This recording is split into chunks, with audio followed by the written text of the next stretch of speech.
আসানসোলের ভানুরা খোলামুখ খনিতে অবৈধভাবে ব্যবসা করা হচ্ছিল সেই অভিযোগই উঠেছে। আসানসোলের ভানুরা খোলামুখ খনিতে অবৈধ ব্যবসার অভিযোগ। ৮০ ফুট মাটির তলায় সুড়ঙ্গ করা হয়েছিল এবং সেই সুড়ঙ্গের মধ্যে দিয়ে অবৈধভাবে এই কয়লার ব্যবসা চালানো হচ্ছিল দীর্ঘদিন ধরে, এমনই অভিযোগ উঠেছে আসানসোলের ভানুরাতে। সেখানেই অবৈধভাবে ব্যবসা করার অভিযোগ। প্রায় ৮০ ফুট মাটির তলাতে সুড়ঙ্গ করা হয়েছিল এবং তার মধ্যে অবৈধভাবেই কয়লা ব্যবসা চালানো হচ্ছিল দীর্ঘদিন ধরে। কয়লা বাজেয়াপ্ত করেছে আসানসোলের উত্তর থানার পুলিশ। অবৈধ কয়লা ব্যবসায়ীদের খোঁজ শুরু করেছে ইতিমধ্যেই পুলিশ। অবৈধভাবে কয়লা ব্যবসা করার অভিযোগ উঠেছে। উৎপল পাতর আমাদের সঙ্গে টেলিফোনে রয়েছেন প্রতিনিধি। এই নিয়ে আরো বিস্তারিত জানবো। উৎপল, ঠিক কি অভিযোগ রয়েছে?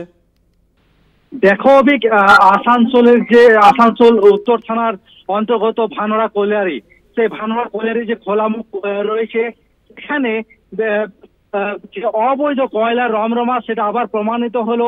গতকাল সন্ধ্যাবেলায় আসানসোল উত্তর থানার পুলিশ সেখানে খবর পেয়ে পৌঁছায় এবং দেখে যে ৮০ ফুট নিচে তার ভিতরে ঢুকে দেখে যে প্রচুর কয়লা ভর্তি বস্তা থাক করে রেখেছে এবং দীর্ঘদিন ধরে এটা চলছে। তাছাড়া এতটা সম্ভব নয়, পুলিশেরও এটা দাবি করেছে এবং তারা এই কয়লাগুলো তারা ট্রাক্টর করে তারা বাজেয়াপ্ত করে আসানসোল উত্তর থানা নিয়ে আসা হয় এবং কে চালাচ্ছে, কিভাবে চালাচ্ছে সেই নিয়ে পুলিশ তদন্ত শুরু করেছে। অভি, ধন্যবাদ তোমায়। উৎপল পাতর আমাদের সঙ্গে টেলিফোনে ছিলেন প্রতিনিধি। অর্থাৎ আসানসোলের সেখানে ভানুরাতে এভাবেই দীর্ঘদিন ধরে কয়লা ব্যবসা চলছিল অবৈধভাবে এবং সেখানে পুলিশ গোপন সূত্রে খবর পেয়ে অভিযান চালায়। তারপর সেখান থেকে প্রচুর পরিমাণে কয়লা উদ্ধার করা হয়েছে। যদিও কে বা কার এই ঘটনার সঙ্গে জড়িত এখনো পর্যন্ত সেই বিষয়ে স্পষ্ট কিছু জানা যায়নি। ইতিমধ্যেই তাদের খোঁজ শুরু করেছে পুলিশ।